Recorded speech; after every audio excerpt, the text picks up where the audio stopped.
It's summer, the sun is shining bright in the sky. What a good time to talk about solar panels. Now, of course, we've all got a solar panel and you might not realise that. Here's mine, it's on my calculator. And I've had this over 20 years. It's tiny. But the truth is, you see, it doesn't actually need the sun. It works even in a dark office. I know it's best if it faces the sun, and that's the same with a Caravan solar panel. But it also works on dull days, and I want to prove that that's possible. So let's go and have a look. Of course, there's a lot of things about solar panels that we could talk and consider, and here they all are, and we're going to look at them in a future programme. For the moment, I just want to say there are 3 types, and we're looking at the first one, which is framed, which is rigid, which is all ready for fixing on the roof of a caravan.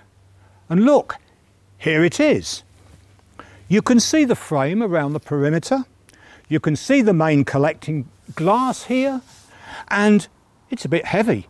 That's one of the downsides. And because it's heavy, it needs a firm fixing on the roof. And that means drilling quite a lot of holes in the caravan.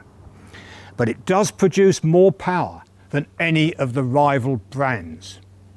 Now, there are some other things that we need to look at, and here they are. In addition to the solar panel, which comes with a certain amount of cable, sometimes you will need additional cable to conduct the electricity all the way through to your caravan battery. And you need good quality automotive cable like this so that you don't get a voltage drop. But more than that, you need a device called a charge regulator. And I'll see how this works in a minute, and I'll point it all out to you. That is needed between there, and the battery, because the battery is very fussy what voltage it receives. But look, I'm desperately keen to see if this is producing electricity in the shade. I found a little LED light. I've just got to finish connecting it up. And there it is. It's working. We are making electricity. Let's go on from there and see how much electricity that we're producing. I've got a voltmeter here. I've switched it on and ready to just check it out.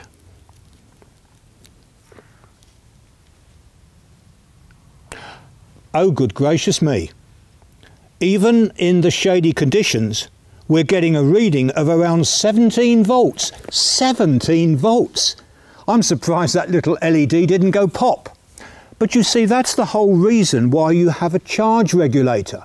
That reduces the voltage, that smooths out the supply, because when it is linked up to the batteries, when they're given more than, say, 14.2, 14.4 volts, really get damaged. So that is a vital piece of equipment. All we need to do is to complete the connections. With the switching complete, the light comes on to say it's charging. Live to live, neutral to neutral, plus and minus. Connection complete, and now we're charging the battery.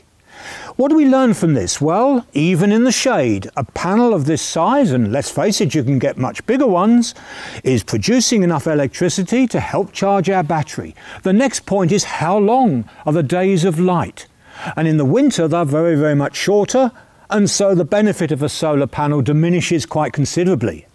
But when you have long days in summer, it's so good that it's quite possible to be using a caravan and plenty of electrical appliances sufficient not to have to go to a caravan site where there's a mains hookup. And that freedom is something to cherish.